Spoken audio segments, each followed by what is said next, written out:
बिहार शरीफ के दीपनगर थाना क्षेत्र का अभिषेक नशे की ओवरडोज के कारण उसकी मौत हो गई।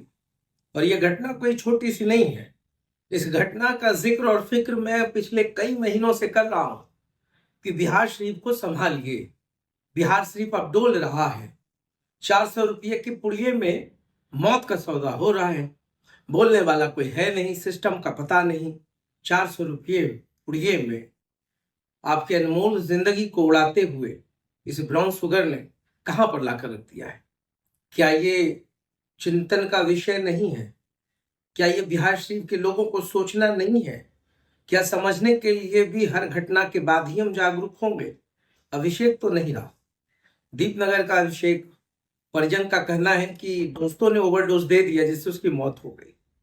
अब ओवरडोज दिया या अंडरडोज दिया, ये ब्राउन शुगर की लत, ये बीएस की लत, ये ड्रग्स की लत, क्या कोई एक दिनों का व्यवहार है?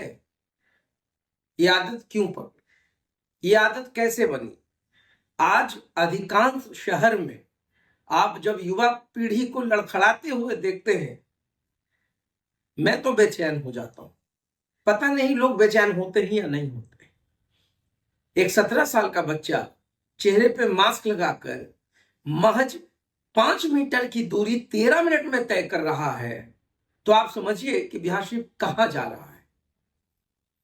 वो बंदा चप्पल को निहारता है, चप्पल पे खड़ा होता है, दुकान की तरफ जाता है, फिर एक कदम पीछे आता है, फिर खड़ा रहता है, मदहोश बदमस्त। क्या ये शहर में दिख नहीं रहा है लोगों को? क्या प्रशासन को पता नहीं है? आखिर ब्राउन शुगर ड्रग्स, क्या ये बीमारी सिर्फ बिहार शरीफ में है? नहीं, ये बीमारी पटना से लेकर तमाम बिहार के बड़े बड़े शहरों में है। नशा पटना डोल रहा। कौन बनेगा मुख्यमंत्री? और हमारा जीवन 400 रुपये के पुड़िये में जा रहा है।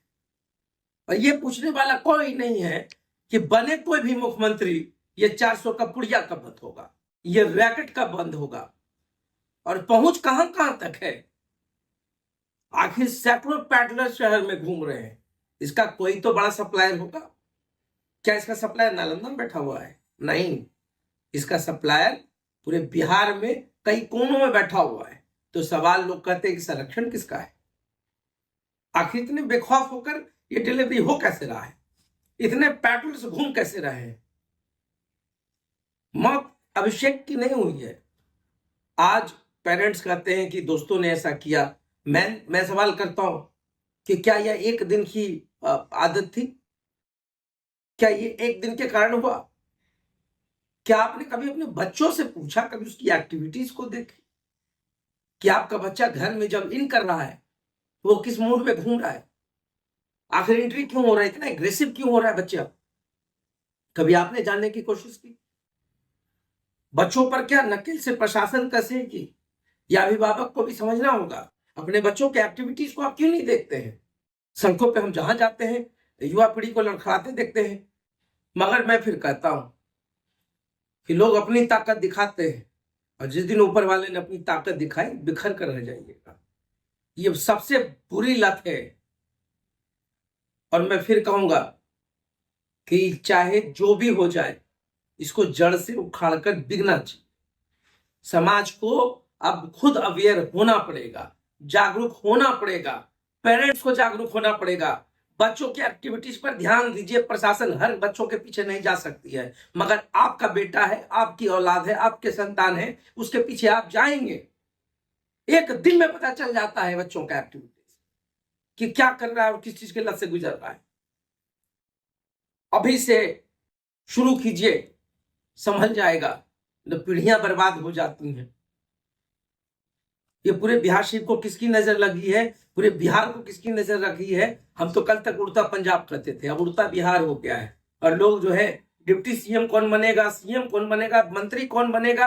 अरे भाई, सत्ता चलाने वाले लोग, बड़े बड़े भाषण देने वाले ये लोग, क्या इनको समझ में नहीं आ रहा कि बिहार कहां जा रहा है?